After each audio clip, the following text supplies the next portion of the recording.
Hey guys, welcome back. So today's video is a favorites video. It is my 10 favorite anthuriums in my collection as of right now.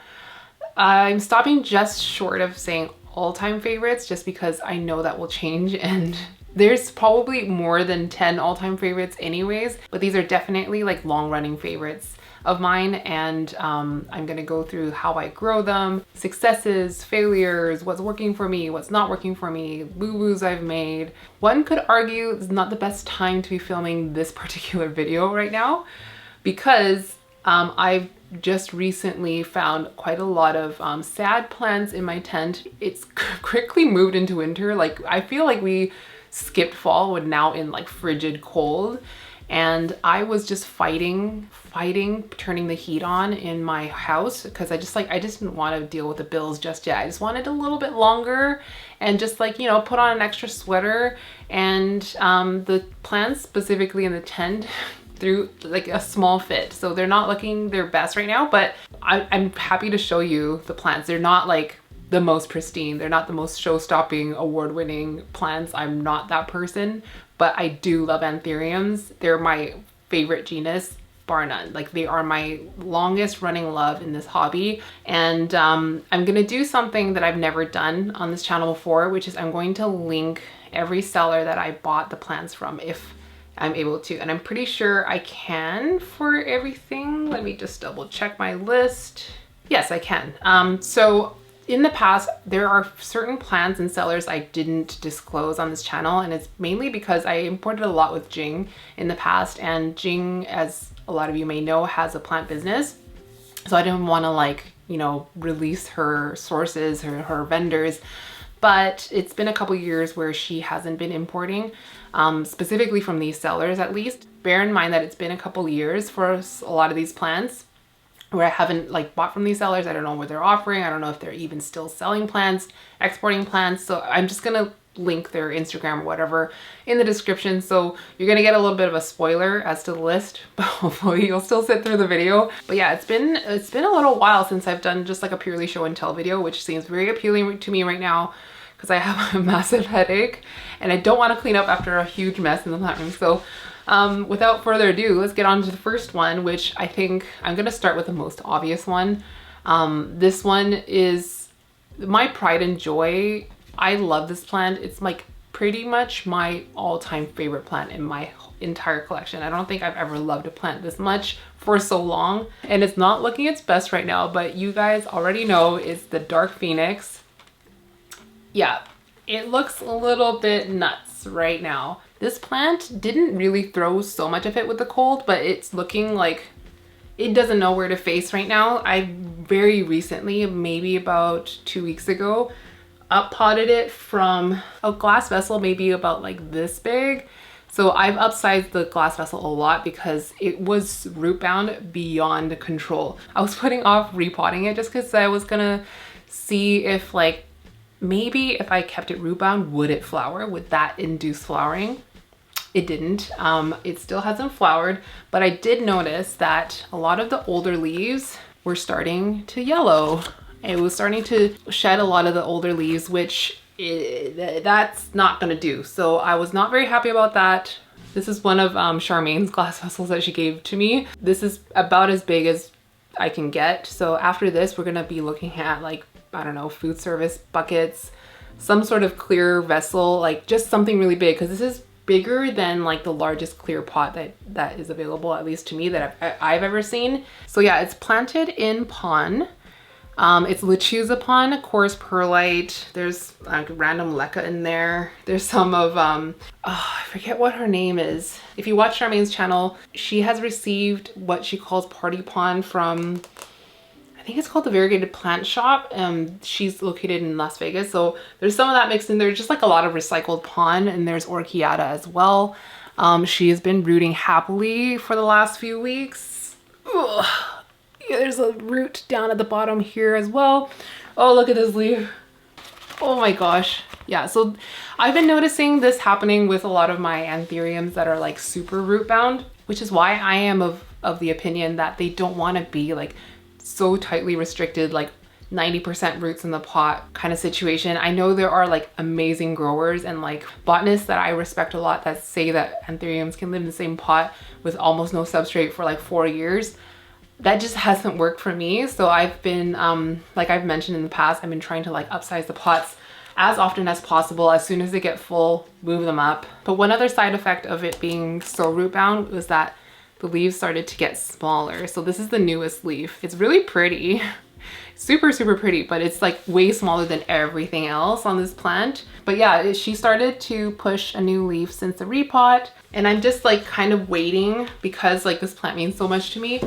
I am just waiting for the plant to kind of like pull all the mobile nutrients back and let these fall off on their own, even though I hate how it looks with the leaves, just like they don't know where to face, because I've been trying to move it around in the tent a little bit. So there's lights coming from like different directions. So each leaf seems to have found different light it wants to face. But yeah, I think once like this leaf goes and what's the other leaf? This leaf goes, it might look a little bit less crazy.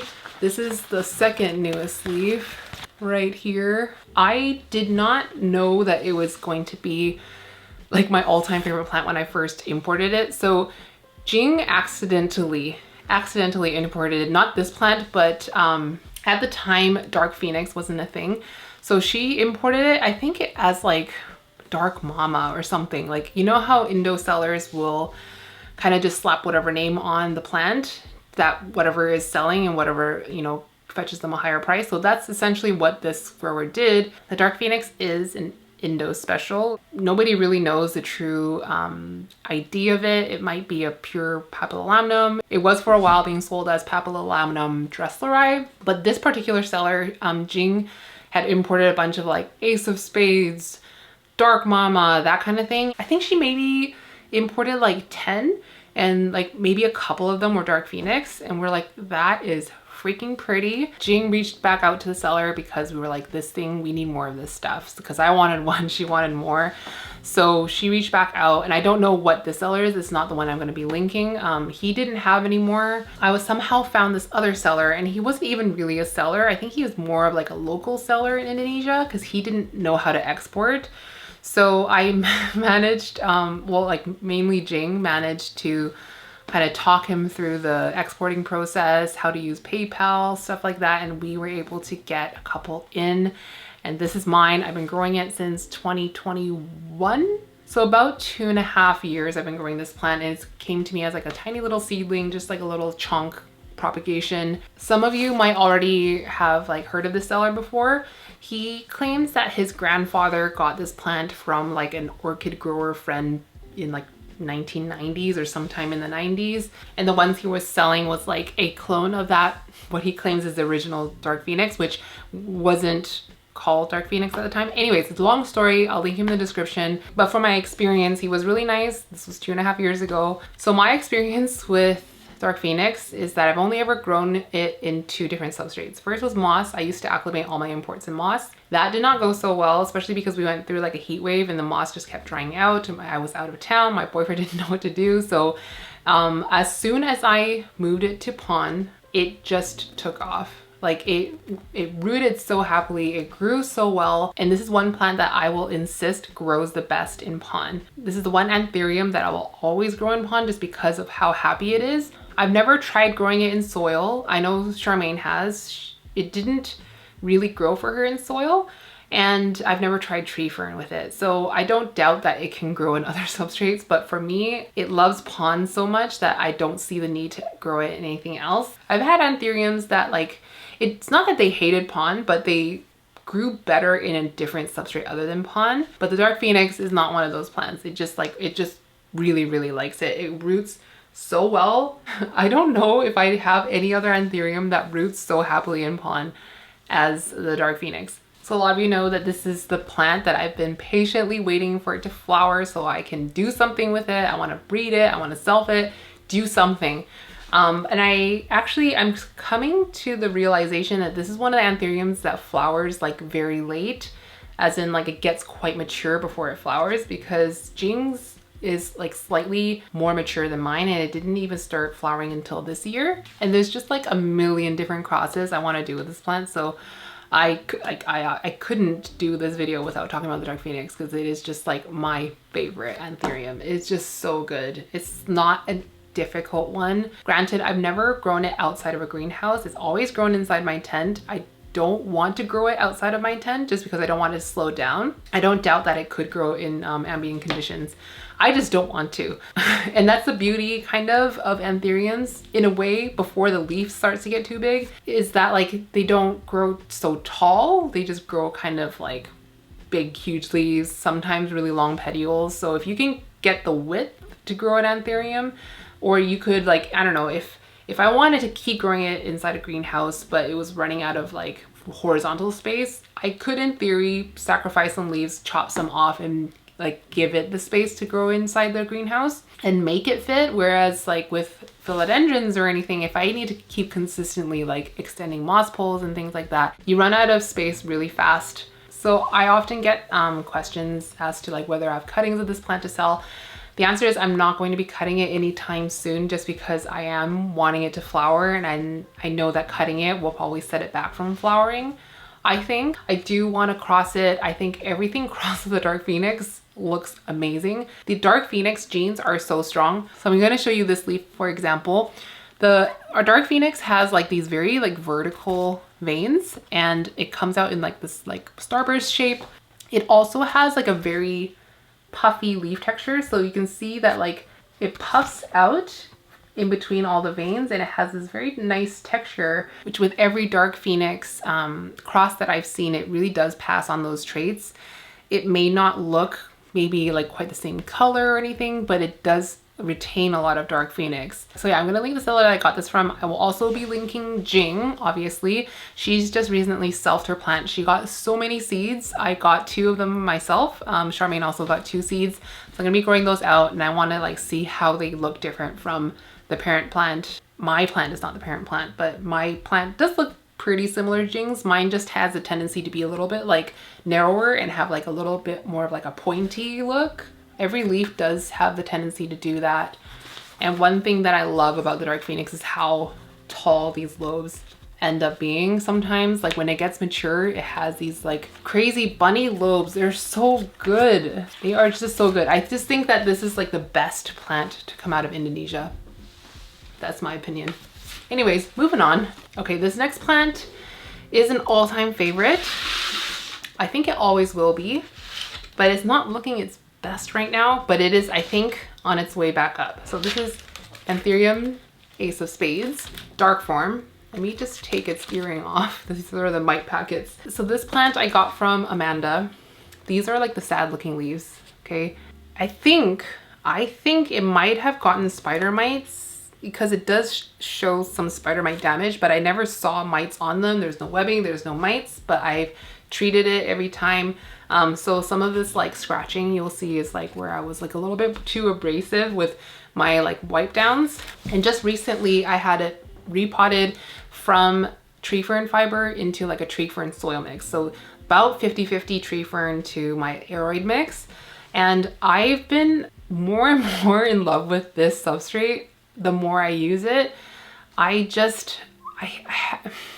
kind of want to move the majority of my anthuriums to this mix, or at least every anthurium that's not doing really well. So like I wouldn't move my Dark Phoenix to this mix, but if a anthurium is showing kind of like nutritional issues, looking a little bit weak, I think I want to move it to this mix because the anthuriums are loving it and they're rooting really well in them. Like this is maybe a couple of weeks and it's starting to fill up this pot.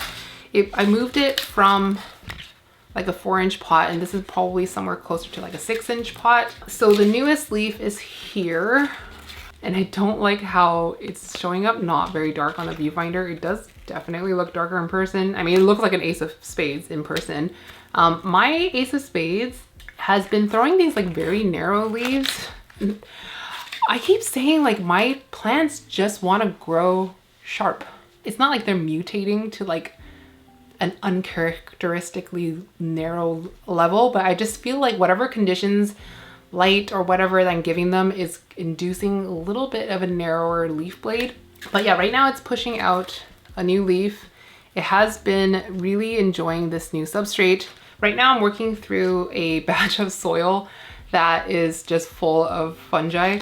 So it's like covered in little mycelium spore clusters that I really hate looking at. But looking at like how happy the plants have been, I'm not going to show you all the plants that are happy in this mix because it's not what this video is about. But despite me not liking this soil mix because of the fungi that's growing, I do like how the plants are responding to it. So one thing I wanted to talk about really briefly, not that I am the expert, but I wanted to kind of bring it to people's attention, is what they're calling Ace of Spades pox, I think is what they're calling it. I've heard it called a couple of different things. So this was brought to my attention, I want to say last year or something, by Amanda. So she and a lot of other growers who've been growing this plant to maturity have been noticing that once it gets to a certain level of maturity, it gets these like, it looks disgusting. It looks like it's covered in like splatters of like fungal infection. It's really like, if you have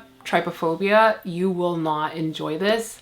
And it seems to affect Ace of Spades really specifically and really like viciously. I don't know that anyone has definitely tested to find out what exactly is causing this and why it's like so targeted to the Ace of Spades, but that is definitely something that a lot of people have found with the ace. That is, when you get to a certain level of maturity, like this fungal thing starts happening. People use antifungal stuff to protect it. Sometimes people, I feel like, recommend airflow and just like the usual stuff to battle fungal issues.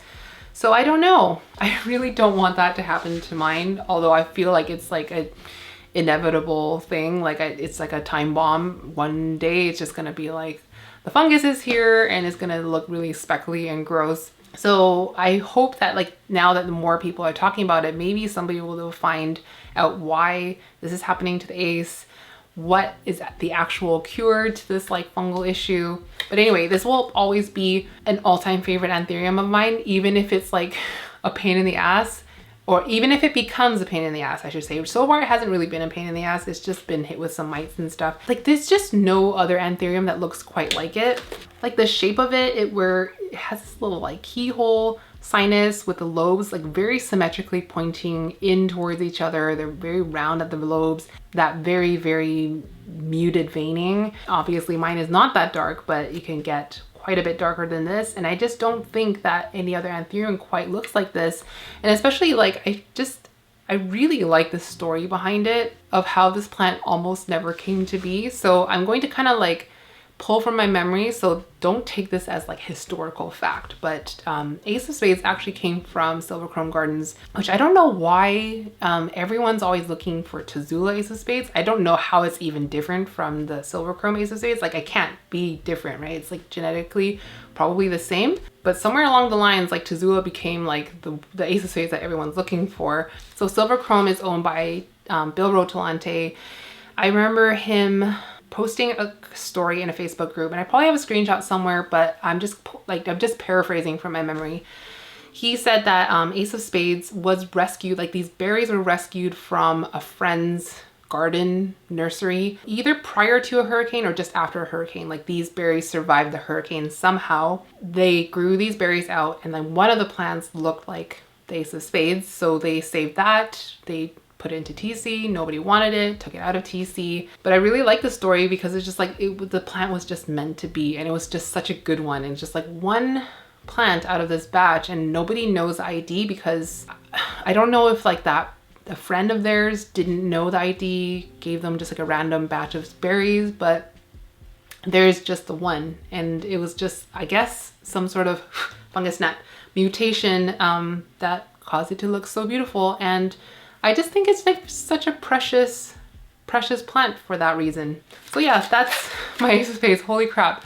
Oh my gosh, I've been filming for so long before we stop talking about the ace. Sorry, I'm back with the ace. Light levels. I want to talk about light levels. So I've been experimenting with light with a lot of my anthuriums that I want to be dark. So sometimes I've been finding that more light causes more blackness in the plant. I think that in my experience, the ace doesn't actually want to be blasted with light in order to be dark, because I give this quite a bit of light. It gets light from two different directions. So there's like a Barina bar above it, and there's also a bar like vertically in front of it that points right at it. And you can see that like the plant's kind of like it's kind of like leaning back a little bit, like this leaf in particular. So I'm actually going to be pushing this back away from the light so it can grow a little bit darker. What I'm hoping will happen is that, like, because this plant is not getting so much light and it's not like, you know, moving away from the light anymore, it's going to like maybe go forward, and my hope is that the leaves will kind of all sit nicely here at the front of the pot. So yeah, like I'm gonna try to remember to talk about light for each of these plants. So this next plant I'm bundling in with the Ace of Spades. So this is, consider this one plant. This is my Ace of Spades green form. This one I got from Lauren. She got this, I think in 2021, or yeah, it's 2021, I think. I was so in love with this plant when I mean, I've been in love with it for a little while, but seeing it in person, I was like, oh, I need a piece of this plant. And she chopped hers up because she had used it as a mother plant for breeding. And then after producing berries, it was just like, bye, see ya. And then it kind of like dropped a lot of leaves, and it just threw a really big fit. So she chopped it into pieces, mostly for insurance. The mother plant survived, and then she sold me one of the cuttings, and it's so good. It looks, you know, there's similarities with the dark form, but it's definitely veinier, but it does have that beautiful chocolatey emergent leaf, and also the red sinus, same as the dark form. I think it's like such a beautiful dark leafed anthurium. Mine, again, very narrow leaves. It's definitely more narrow than the one Lauren's growing, the mother plant, and it's genetically identical, so who knows. So this one I'm growing in pond, in no drainage. It's been rooting happily, but the exciting thing is it popped, and look how narrow it is. What the heck? Yeah, it grew a little offset off to the side, so I'm gonna have a little separation soon. Let's see if you can see the color for what it is, and just like the beautiful pinstripe, like super thin venation. I do think that if you're collecting anthuriums, there's a space for both the green form and the dark form in your collection. And I don't think that either of them are that hard to attain anymore. I think that this one's probably a little bit cheaper. I think there's more demand for the dark form. I haven't seen this one for sale often, so I can't, like, don't quote me on that, but I do think that the green form is a little bit more attainable, both financially and like availability speaking. But yeah, it's just like so weird how the leaves are so narrow, because this leaf that's going, it's not so narrow. It's a little bit like, you know, regular shaped. This was the first leaf that was grown in Lauren's care. Then the first leaf purely grown in my care. Then the next leaf after that. And then this next leaf and the little baby pup. I don't really know why they grow so narrow for me. Okay, so this next one is one of the longest, what am I trying to say? I've had this one the longest. This is one of my oldest anthuriums in my collection. This is my Anthurium Forgetti dark form. This was my first import from Ecuagenera in 2020.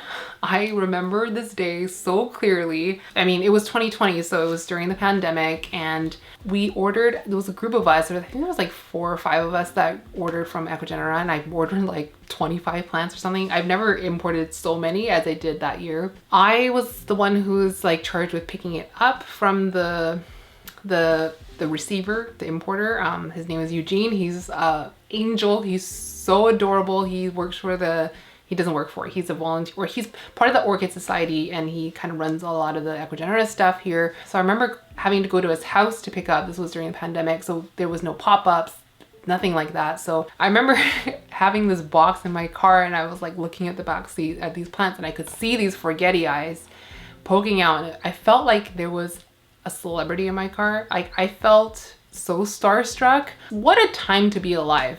Like 2020 and plants and really nothing else. Like just being at home, baking my cookies and caring for plants. So this Forgetti I've been growing for like 3 years. So this is the dark form that doesn't have the silver. You can see like the veins are like quite green, and the texture is like very bullate. See like how bumpy it is. I haven't had the easiest time growing this Forgetti, to be honest.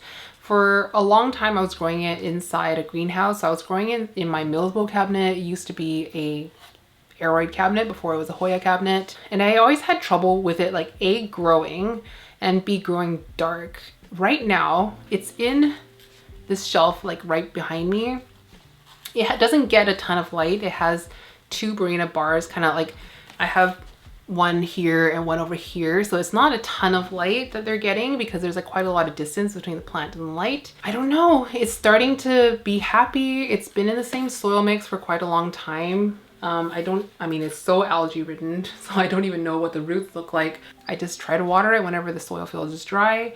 I do think that maybe it's the TPS1 that it's responding well to, but it has been like, this is the best leaf I've been able to grow on it the whole time. But I've been keeping it in my collection because I love Forgetti, and I specifically love the dark form and like how nicely textured it is. Like, look how beautiful that is. It's so pretty. I have recently pollinated it, so it's in flower right now. I think I must have missed the window to collect the pollen.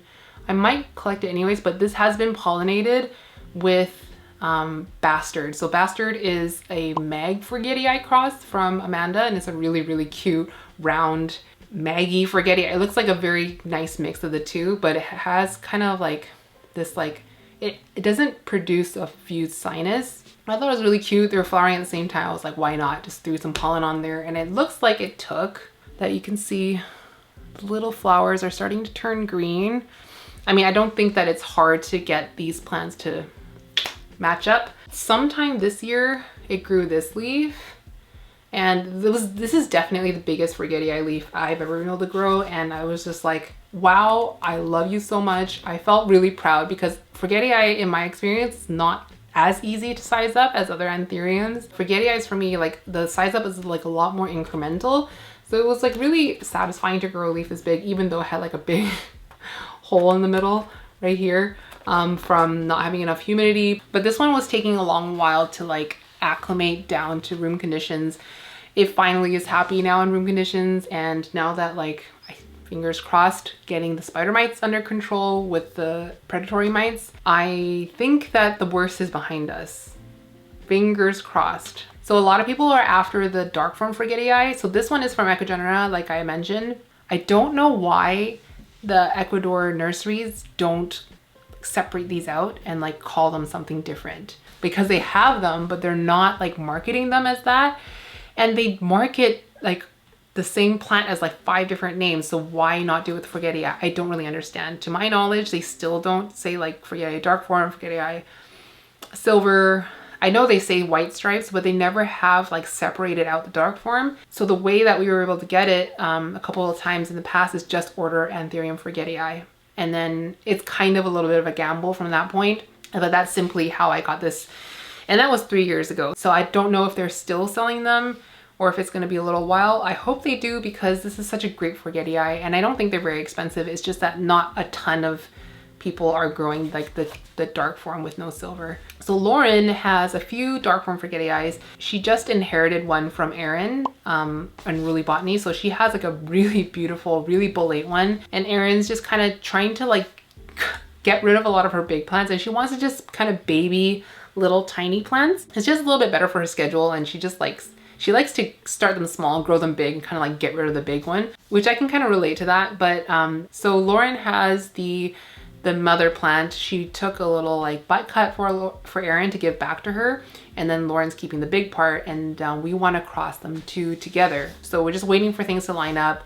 That plant is like a little bit sad right now after the chop. We recently repotted it at the shop and gave it some great white. Hopefully it bounces back. It is flowering, it's a flowering size. So hopefully we'll get these two matched up and we'll create more dark form babies. Keep forgetting to talk about light. Okay, so in terms of light, I found that Forgetti does bleach under like bright light. So I find that it's best to give it like lower light to get more dark, and also just to prevent the bleaching in general. I personally like to give the plant as much light as possible without it bleaching, just because that just means that the plant's able to make more food for itself and be a little bit more healthy. I kind of prioritize like rate of growth a little bit more than like darkness, but it's a nice thing that some plants will actually get darker with more light. That Forgetti is not one of them though. Okay, next up is another Indo special.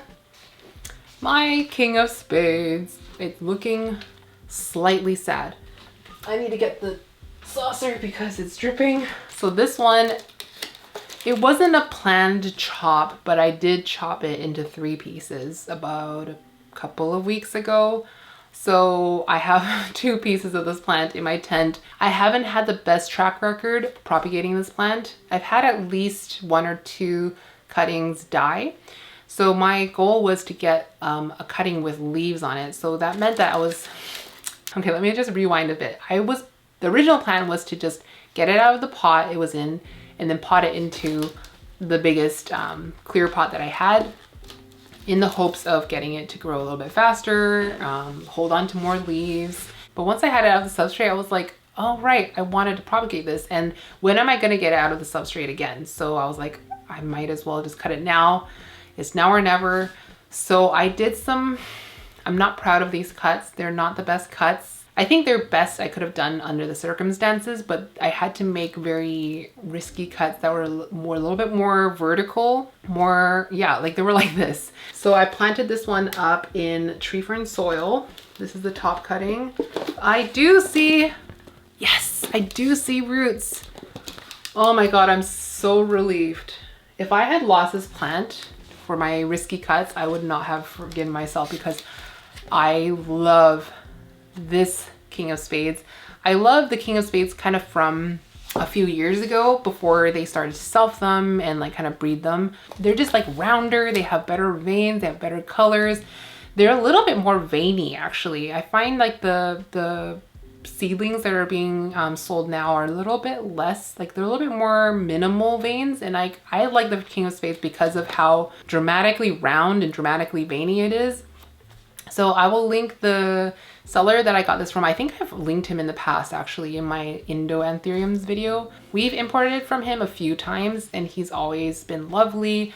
He's always been very communicative. His prices I think aren't the lowest, but I'd rather pay for quality and just peace of mind and a good honest seller than risk it with like really good prices, but like, you know, inconsistent quality and, you know, just not very good communication. But again, I haven't imported from him for a few years now, but this is definitely like the best thing I've ever imported from him. So when we imported this in 2021, or maybe tail end of 2020, I don't really remember anymore, it was called Red Magnificum. There was no name for it. I don't know who called it King of Spades, but then now it's called HU after Haji Uli, which is the original hybridizer.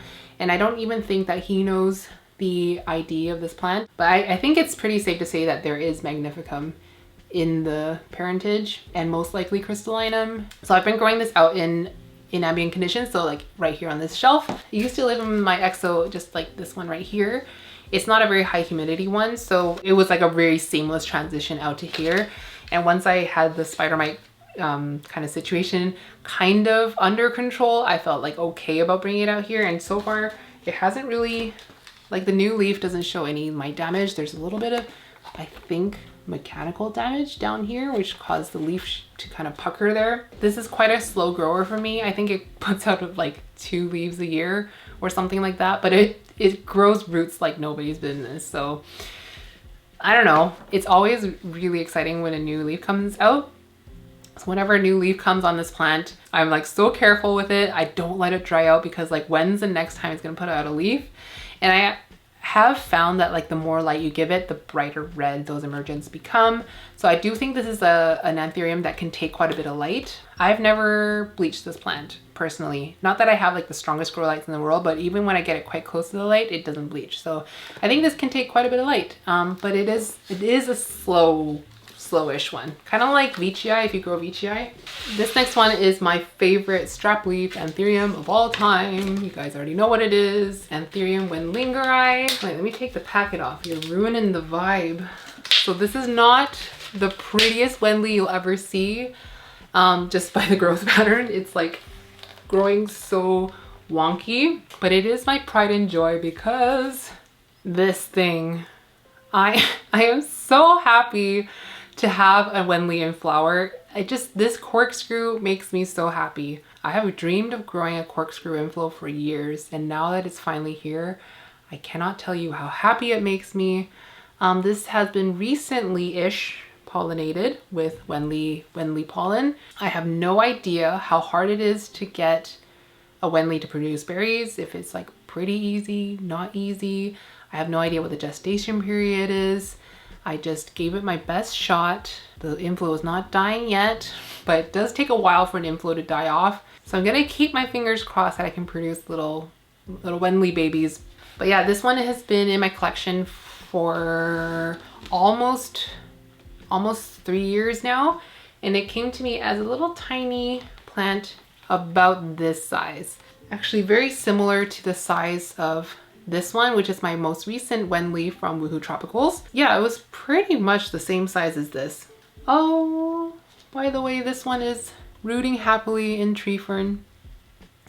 And the new leaf has been trucking along. So when I first got it, it was in moss, if I can recall correctly. I've grown it in my Mills bow before. I grew it in my Mills bowl actually for quite a long time before I moved into my tent. And it was in like this like barky soil mix. I think that soil mix is actually soilless soil. So it had like coco coir in place of like peat soil.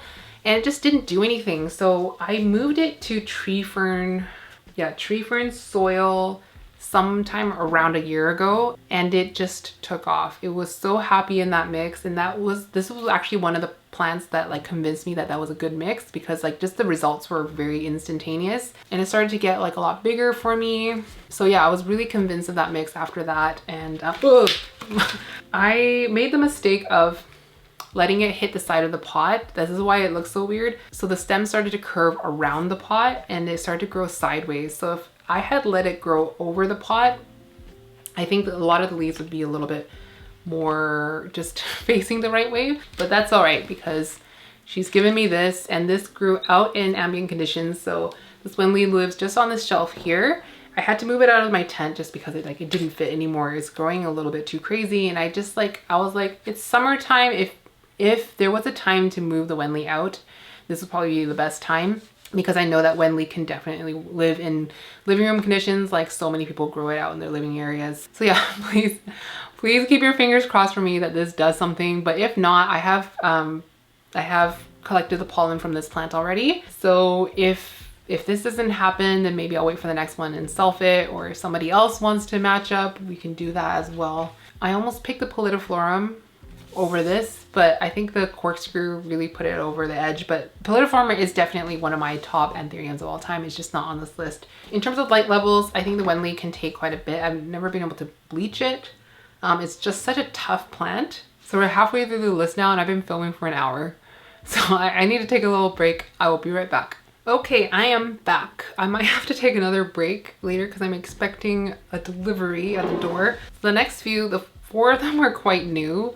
I just know they're going to be all-time favorites, and then one of them has been in my collection for a little bit longer. So this one that I've had for about a year and a bit now is my Anthurium RA5 Self. It's a papillolamnum from Amanda. I got this as like a tiny little seedling. This is one of the ones that threw a small fit when the temperatures dropped. Like I feel like it is a temperature thing because the tent plants got the most sad in that time, and they're not like super sad. Like it's not the end of the world or anything, but they started to yellow a little bit. The roots look good, but it just looks like they're not growing very well. And those are the plants that are like the least hardy. They're in the most ideal conditions. So that's why I kind of pegged that as like a temperature thing. That's why I kind of started, I bit the bullet and turned the heat on in my house. So this one I love so much because of its shape and how consistent it is. So I also have an RA5 Swamp Bunny from Amanda, and I like this one more just because of the texture. So this one is definitely a very bumpy one, and I love how the lobes overlap on every single leaf, and they're so round and so symmetrical. And it is dropping one of the lower leaves. Actually, a lot of the leaves are yellowing, so the 2 newest leaves are the only ones that aren't yellowing. And I do think it's a temperature thing. Like the roots look really good, but I do want to maybe change the substrate because it is in flower. I don't know if you're gonna be able to see this. You see there's a flower poking out of this petiole right now, and it's been poking out for a really long time, and it just kind of like paused there. The growth point actually is getting bigger, but the flower has been paused for a while. So I have a mind to kind of change this to my current favorite substrate right now, which is tree fern soil. It's just been so good to my plants lately, and it's just been like producing larger leaves. So one thing I've been noticing with this plant is that I've been having a hard time getting it to size up significantly. So it's been sizing up very, very small amounts each time. And I know that Pappy can size up a little bit more drastically than that.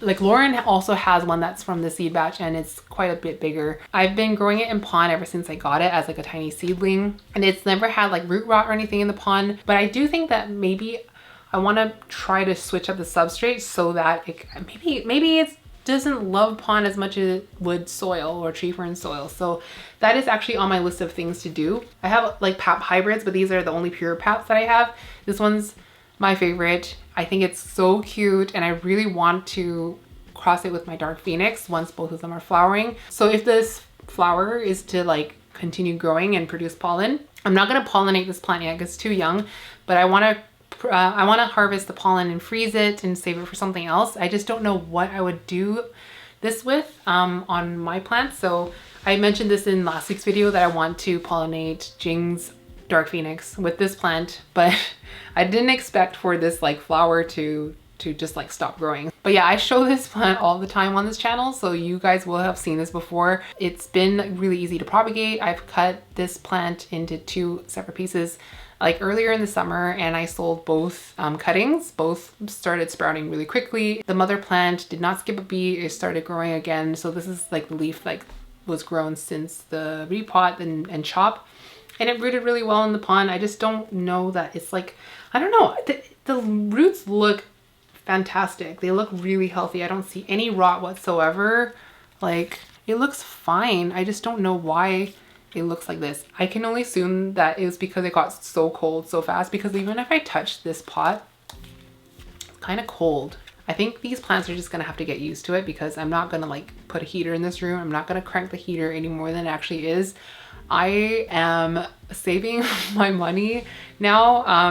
Next year, actually, we're going to UK again. We're gonna go to Scotland this time.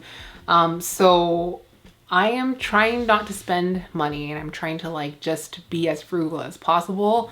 And I know that Christmas is coming up, so we're gonna tough out the winter being not that toasty warm all the time. And it's gonna be fine, I think. I don't think it's gonna die. The plants might get a little bit sad, a little bit like slower growing, but I think it'll be okay. I do think that maybe part of the reason why it stopped putting out a flower is because I think that warm temperatures induces flowering a little bit more with anthuriums, which makes sense in my mind because evolutionarily speaking, insects are more active in warm weather. So if you want pollinators, you want warmth, right? I don't know. This is just like thoughts I have in my mind. At the end of the day, I have no control over the seasons. I can only turn on the heat so much. I mean, if I turn on the heat even more, it's gonna get even drier in here. So I think they'll be fine. I think they will be fine. I think it was just like a bit of a sudden drop in temperature. So they were used to like 25 degrees. And then suddenly it was like 15 degrees. If you're American, you can do that conversion because I don't know the conversion, but I will move it to tree fern soil. I've been having really good success with that substrate. So yeah, that's my RA5. 3 more. So this next one, I only got like a month ago. This is my BVEP or Antaki from Amanda. And this was originally from Paul, AKA Understory Oasis. He's located in Florida and he sells beautiful plants. If you don't know him, he has some beautiful pappies, like so many beautiful clones. One clone that I really want from him, I'm pretty sure is called Dad Bod. I think that one is one I think is really, really pretty. But anyway, this is the BVEP I got from Amanda about a month ago when I got plants in for Charmaine's birthday. And I am so happy to have this in my collection. I have been wanting this plant for so long. That's why I put it on this list, because the love for this plant visually has not wavered all this time since I first knew about it. And so far it hasn't thrown a fit. It's been rooting happily in this substrate. This is just tree fern mixed with perlite and pond, in no drainage, with some leca at the bottom to hold a little bit of reservoir, or just kind of like hold like the excess water if I water too much. And it's pretty much just been behaving like I expected all my anthuriums to behave, like rooting in the substrate, not throwing a huge fit. The leaf looks exactly the same from when it came in, and the growth point is now active. So I think I might be wrong, but I think that it had been a little bit dormant for Amanda because I think it had a bit of root issue. That's why she sent me two. So she sent me this one as well as another BVEP from a different like seed batch as a backup in case this one didn't survive, but this one's doing great and I can't wait for this leaf to come out.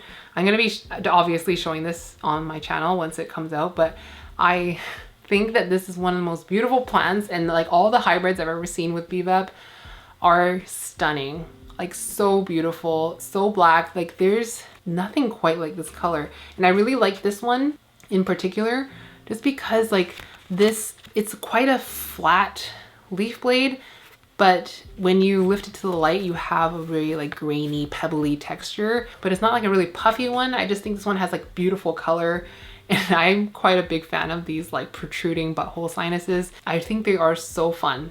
And I think that once this one gets established and root bound, I'll probably move it to tree fern soil as well. I don't know, I just been liking that substrate more and more and more. I've been using that combination for about a year, and it was like immediately like I saw results from that substrate. And now I just find myself like putting anthuriums in that substrate more and more, like over pure tree fern, over pond. Part of the reason is because like it's a little bit more water attentive, so I don't have to worry about plants drying out as much with tree fern soil versus pond, which I find dries out a little bit more quicker. Tree fern I find dries out a little bit quicker. Just the addition of soil. It also makes the substrate overall a little bit cheaper, a little bit more economical for me because tree fern is still very expensive. And I was going through tree fern like nobody's business. So the fact that I'm able to mix it with soil and make it last longer, water less often, and the plants are really happy, I think it's just like everybody wins. So yeah, get ready to see a lot more of this plant on my channel. Next one is also a very new one. It's like the second newest anthurium in my collection because I just brought a couple plants home from the Tropicals pop-up yesterday. My Carla Blackier from Woohoo Tropicals. This plant being in my collection is just, it does not get old. This was potted up in tree fern soil, so like tree fern mixed with Woohoo Tropical soil that they sent the plant in, and it's been rooting along and it's pushing a leaf. Where's the root that I saw? Was it this one? I think it might have been this one, but since it's been in my care for about 2 weeks, it started to push a leaf. And I was a little bit worried that it would be like extremely slow growing because I think there are certain Carlas that grow really slow. Some grow a little bit faster. I didn't know what the Woohoo one was gonna be like. I know I can get Amanda's opinion because she does have a Woohoo Carla.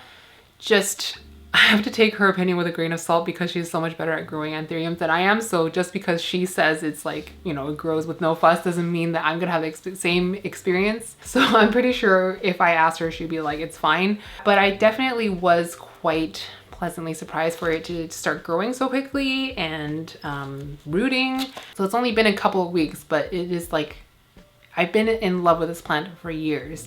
And it just was so unattainable for so long. Like, even before the Carla craze, it was unattainable because there just wasn't that many in cultivation, or just not that many people selling them on Facebook, because you're not going to get this at like a garden center or anything, right? So there just wasn't that many to go around. But now that more people are collecting them, the demand is also higher because this is such like a hot plant right now. So I just never thought it would be in the cards for me for quite a long time before the hype died back down and like the prices went down and there was like more supply of it. I never in a million years would have expected this to be in my possession so soon. So I almost honestly feel like I've been waiting all my life for this plant to be here with me. Yeah, I love it so much. I don't know which Carla it is. I'm pretty sure it's Woo 1. So I'll pop the picture here. And it's a self plant, I think, because other Carlas they have on sale right now is Woo 1 self.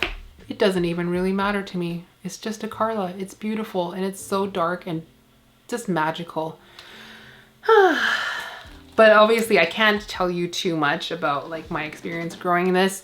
I have this right here in my tent underneath, like, I would say it's probably about 1.5 feet away from Barina lights. The whole tent is lit up and it's like reflective walls. So there's kind of light coming from everywhere. I think it's getting like a good amount of light. Let me actually just check the foot candles. Okay, so it's getting roughly around 250 to 300 foot candles right now, which I think is like quite good lighting for an anthurium. It's not like so bright that it'll bleach plants, but I think it's bright enough to induce some blacks. I'm not the expert on light, that is just what I think. I'm still experimenting with the lighting and like manipulating color on my plants, so take that with a grain of salt. The last plant I got a few months ago, and I am so in love with this plant, you guys. This is my Dark Phoenix crossed with Ralph Lynham Port Sherman from Cartel Down. When would this have been? Like near the end of summer, like August, September? So I haven't had this for very long, but it's been doing so well. So when I first got this plant, I was like, it's a Dark Phoenix. No, it's just a Dark Phoenix. The newest leaf, okay, so this was the newest leaf when I first got it. And I was like, that's like just straight up a Dark Phoenix. And then I found out the ID and I was like, by that point I had already potted in pond, because I was like, if it's Dark Phoenix, it needs to go in pond. This leaf is the first leaf that grew since it got to me. And then it put out this leaf. It is so pretty. And then it just pushed out this one. So the thing I love about this is that, well, like, first of all, it's been so easy. It's already ready for a repot. Like, it's so full of roots. And the stem has gotten quite long above the substrate. So I would ideally want to cover it up to about here. So I'm gonna be repotting this soon. But what I loved about this plant is that, like, it's obviously gonna look beautiful because it's crossed with Dark Phoenix. It's two stunning plants together, right? And the Dark Phoenix, you can see that the genetics are quite strong. It looks very Dark Phoenixy. But I just love that it looks like Dark Phoenix, just with a bit of a harder edge. It is, I think, bumpier. Do you see that? It's so bumpy. And it just looks slightly more sinister than a Dark Phoenix. The two leaves that fully formed in my care, so this one and this one, it doesn't have ruffled edges, but it almost has like scalloped edges. But I think mainly it's like the overall bumpiness that looks slightly different to my Dark Phoenix. And I cannot tell you how much I love this plant. I am so grateful that they sent this to me, because it is just everything. It is just pure magic. And the newest leaf is going to be a stunner. So as it's getting bigger, I'm starting to see more differences between this and Dark Phoenix. Sorry, my phone is vibrating. But I know it's always going to look quite a lot like a Dark Phoenix. So I know there's no chance I'm not going to adore this plant. But it looks a little different. Not a world different, but it does look different enough that makes me it just sends me to outer space. Of all the plants that they sent, I love them all. Like, I'm looking at my Minahasa right now and it's so beautiful. It's so stunning. It's so pretty. I'm gonna have to pop a photo here so you guys can see what I'm looking at. That pink margin on that new leaf is so striking. So they sent me so many plants that are so stunning and I love them so much, but this one is just extra beautiful and extra special to me. It's actually really nice to have this because I've been preferring small plants lately. They don't stress me out the way that like humongous plants do. So if you've been on this channel for a while, you know that like I grew my Florida Beauty, my Philodendron Florida Beauty to maturity, and I didn't like it. It was just like, it didn't bring me as much joy as when it was like a medium plant or like a small plant. And cutting a lot of my big plants back, it really has given me like a newfound appreciation for baby plants. So like the end game with these plants, it is to grow them big, because it always feels like that should be the goal. You know, it's a marker of the plant being happy, and we all want our plants to be happy, right? But there's so much joy in babying and nurturing small plants. I think I've been just like really enjoying growing anthuriums this year, because I've been able to acquire so many little babies and like grow them and see them get bigger. And it's been a different kind of joy that I think is a little bit not underappreciated. I don't know what I'm trying to say. It's the unsung hero of this hobby, which is like, I think the baby plants that are responsible for sparking a lot of passion in us as growers in the hobby. It makes me happy because I feel like I just get to start my Dark Phoenix journey over again from another baby. If you have the chance, I don't know if he has more of this seed batch, but I think he's just released Dark Phoenix Fort Sherman.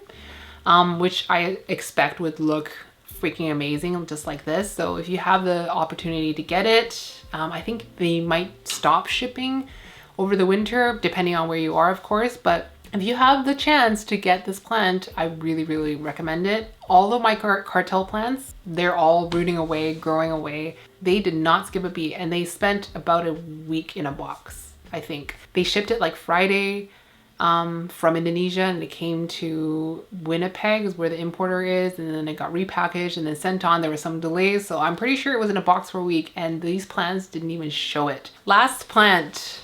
Another plant I got this year, this is my Anthurium Queen of Hearts, and I'm so glad it lived up to everything I thought it'd be in my heart. We received this plant from Amanda, not this plant, we received a Queen of Hearts from Amanda about a year ago. The timing is escaping me right now, but Charmaine won that in the tortilla slap. I was really sad to lose it, but the plant didn't survive anyways, so we were Queen of Hearts-less. Lauren was able to bring these in from Tazula, which these were actually not Tazula plants, but Silver Chrome Gardens plant, because they sell plants for silver chrome. And this was like sometime, I think around July of this year. So like just a few months ago that Lauren got these in, and Lauren acclimated it for me. So this is in her mix of, so she basically uses a soilless soil mix for her soil. So there's cocoa coir, cocoa chunks, perlite, worm castings, fir bark. And when she has like special plants, she mixes it with tree fern fiber. So this is her soil mixed with tree fern, and I haven't repotted it, but it's doing really well in that mix. I'm telling you, it's a really good mix for anthuriums. I was saying like I had suspicions that this was an easy plant to size up, like it would kind of size up pretty drastically between leaves, but I wasn't really expecting it for me. So this was the leaf prior to it, and when this leaf came out, I was like, oh. I was so happy. It was so red, and I'm so glad it's holding on to this like blackish color for so long. And it's got a new leaf on the way and a flower. It's growing really happily out in living room conditions. So I had it right here next to my bar cart, and then I just moved it here because it was contorting itself trying to get to the light. So it was like kind of trying to face this way, and it didn't look very good. So I moved it over here so it gets like kind of a lot stronger lights. So I usually have mother lights here, and I have lights up here, and it also gets some cast off light from the back. So I just thought maybe it would look a little bit less crazy because the strongest lights would be in front of it. The mother lights are the strongest lights I have. I don't know if you can see it, it's kind of camouflage. This is my mother light, and it's usually sitting on like a little plant stand here, or like it's not a plant stand, it's like an end table. Anyways, nobody cares. It does get more light now, but I would say this color is not indicative of highlight because it hasn't been under the mother lights for very long. But I do think it can take quite a bit of light. I used to have it in my tent fairly close to the light, and that's where I was kind of like acclimating it. Not that it, I don't know, it came from a greenhouse, so I thought maybe I would just like ease it in with like 10 conditions, and I really, really love this plant, but it got a little too big, as you can see.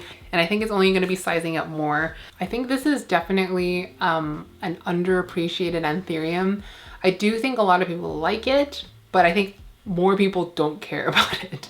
And I think that needs to change because it's such a beautiful, beautiful plant. I do know that people want it because every time we have a live sale at Northern Tropicals, there's requests for Queen of Hearts, but she hasn't been propagating hers that much. And I also think it's like a really hard plant to hybridize or self or breed in general. So my plant's flowering now, Lauren's plants are flowering right now. I think it has a tendency to be either sterile, as in like the flower doesn't produce pollen or it doesn't go through a receptive phase, or if it produces berries, maybe there's just like no seeds inside or the seeds don't germinate. I think in general it's just a difficult plant to breed, but we're still gonna try. So I'm going to freeze the pollen when I get it. Neither of us are going to pollinate our plant, like the first flower.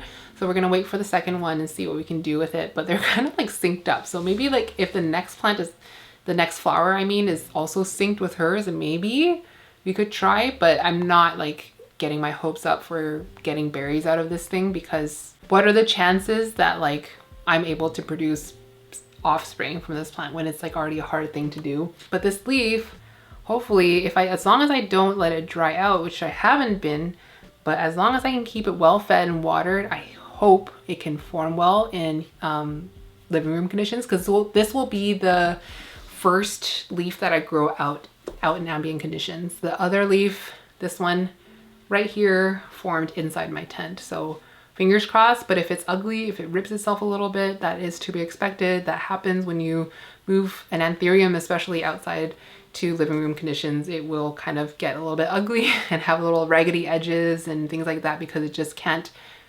expand the same way, and it will tear itself a little bit as it expands. But I hope it doesn't happen. If it doesn't happen, it's a testament to the plant, not me. But this plant can get freaking massive, which is why I wanted to move it out into living room conditions earlier than later, because now that it has a really good root system, that's kind of like my threshold for trying to gauge whether an anthurium especially can handle living room conditions in lower humidity. If it has the root system to take up water really efficiently, then I give it a better chance to like be able to not dry out. But if it has like a weak root system, a small root system, I would prefer to keep it in greenhouse conditions so that it can get water from the leaf blade as well. But if it has like a robust root system like this, then I think it has a much better chance at doing well outside. So if I chopped a plant or if I'm rehabbing a plant, I always try to keep it inside of a greenhouse with like lots of humidity, lots of warmth, so it can bounce back a little quicker.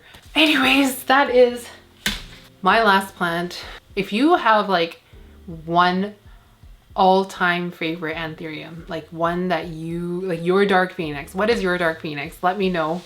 I did this video instead of a repot this week because I wanted an easy one to edit, except I forget that like when I start talking about anthuriums, I cannot shut up. I think I have like an hour and 40 minutes of footage now to work through. As always, thank you guys so much for watching. I hope you enjoyed it. Have a wonderful rest of your day, and I'll see you in the next one. Mwah.